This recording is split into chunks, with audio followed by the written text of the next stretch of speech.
Good morning from Castle Rock, Colorado. Climb bow? Climb bow. My name is Mark Wayne McGinnis, and I'm the author of dozens of science fiction novels. Yes, he writes a lot. We're all But very right impressed. now, I'd like to talk to you about the continuing saga of the USS Hamilton series. The popularity of the Hamilton novels continues to blow me away. Blows him away. I'm still waiting for hazard I pay. assure you, I'm writing them as quickly as time permits. For those of you unfamiliar with this series of intergalactic battles, deep friendships, romance, Oh, and please. Do diabolical you hear yourself? alien enemies, I'd like to let one of my favorite Hamilton crew members give you the complete rundown. Enjoy. My name is Sonia Winters, and if you're wondering if I'm real, stop wondering. I'm an avatar. More accurately, I'm a character from science fiction author Mark Wayne McGinnis's USS Hamilton series books. And seriously, what teenager would be caught dead wearing this drab, oversized gunny sack of a uniform? I think there's like 14 of the books in the series so far. Honestly, it's impossible to keep track. Sonia Winters, me, is the niece of the story's protagonist, Captain Galvin Quintos. Okay, I'm a minor character, which is annoying in of itself, but let me give you a breakdown of the premise of the story and why millions of this author's books have been sold, generating over 10,000 five-star reviews. So, if you're ready, let's talk about the USS Hamilton saga, and I'll make sure to throw in a little bit about myself in the mix. USS Hamilton saga begins with the book USS Hamilton, Ironhold Station. The time frame is about 200 years in the future. Earth had already been attacked by a despicable alien race called the Grish, an attack humanity hadn't been prepared for. Not even close. But surprisingly, they found a way to adapt. It was desperation that motivated them into alliances with several other and equally vulnerable alien civilizations. That was the start of Earth's comeback. Because once Earth's scientists got their hands on their miraculous advanced tech, well, it didn't take long, and soon humanity was building an intergalactic war machine that was second to none. Under the governmental purview of the EUNS, the military U.S. Space Navy had risen from the ashes of Earth's fractured defense forces. Their ships were unlike anything that came before. Brutal, massive, built not to explore, but to endure, to take back what had been lost. Enter dreadnought-class vessels, 5 or 6 miles long and crewed by thousands.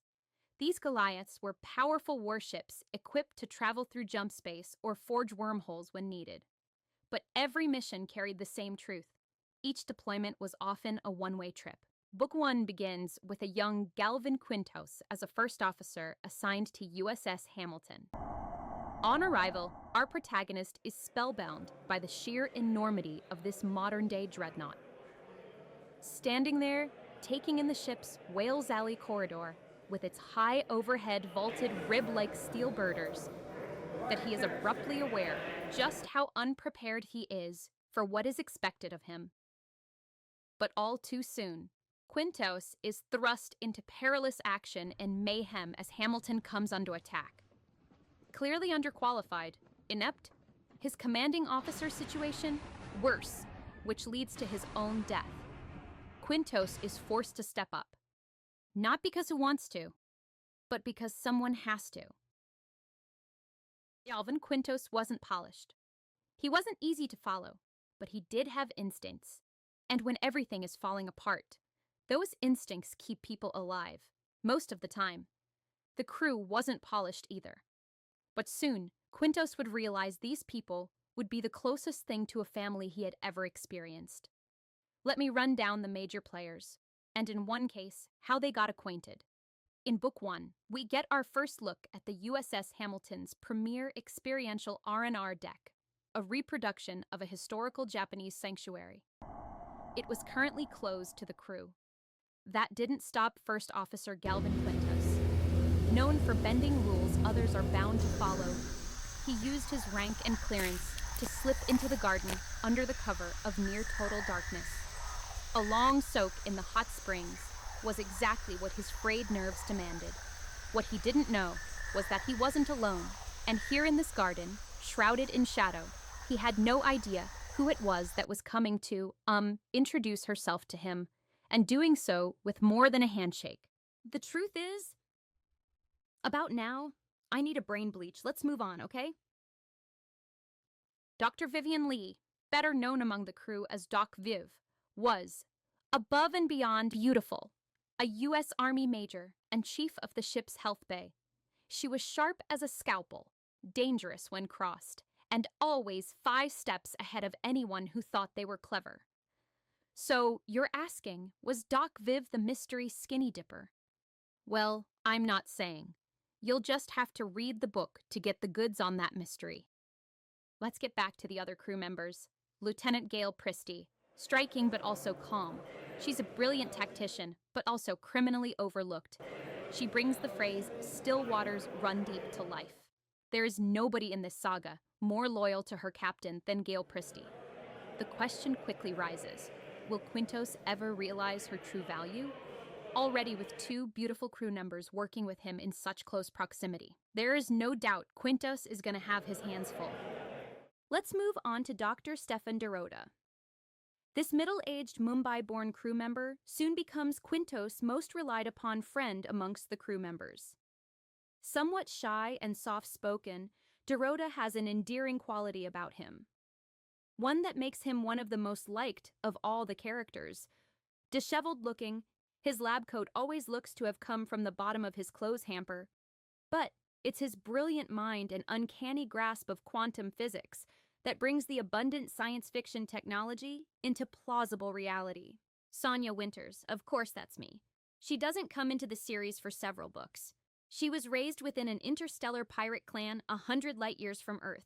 As if just by fate, it is Captain Quintos that saves the impetuous then 13-year-old girl from a horrific situation. Oh my God. It is clear that Sonia is truly a far-removed blood relative, let's say a distant niece, but that's how the two move forward with the relationship.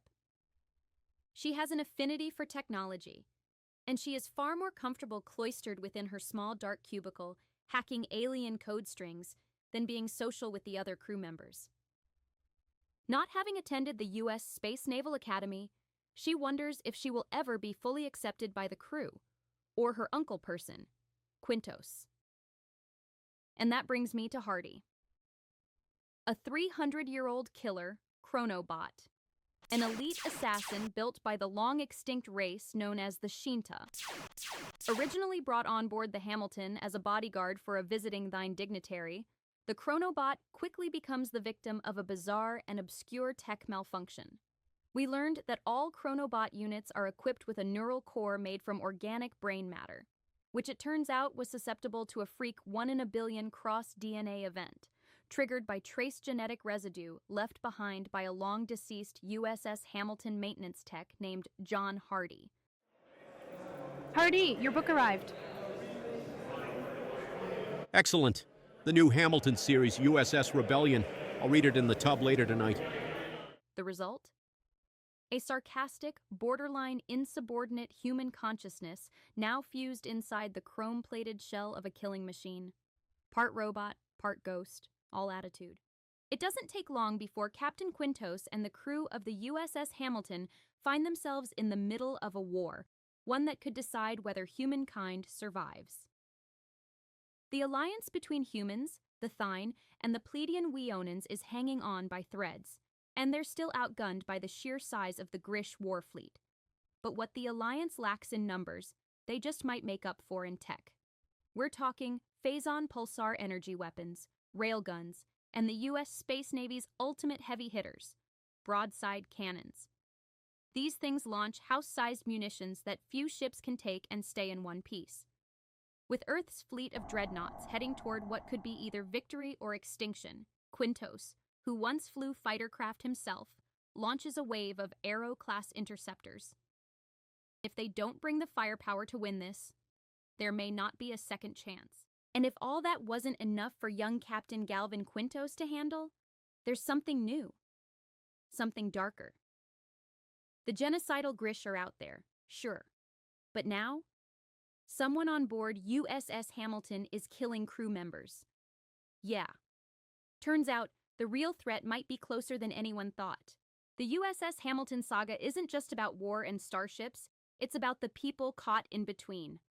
The loyalties, the betrayals, the unexpected bonds, and yes, the kind of romance that burns slow, deep, and dangerous. If you're craving a story that hits hard and still finds room for heart, this is your series. Climb aboard and get suited up. Take your place among the crew. Because the next mission is already underway, and this time, you're part of it. Love and war are waiting. What are you waiting for? The USS Hamilton series books are available on Amazon in ebook, paperback, and audiobook formats.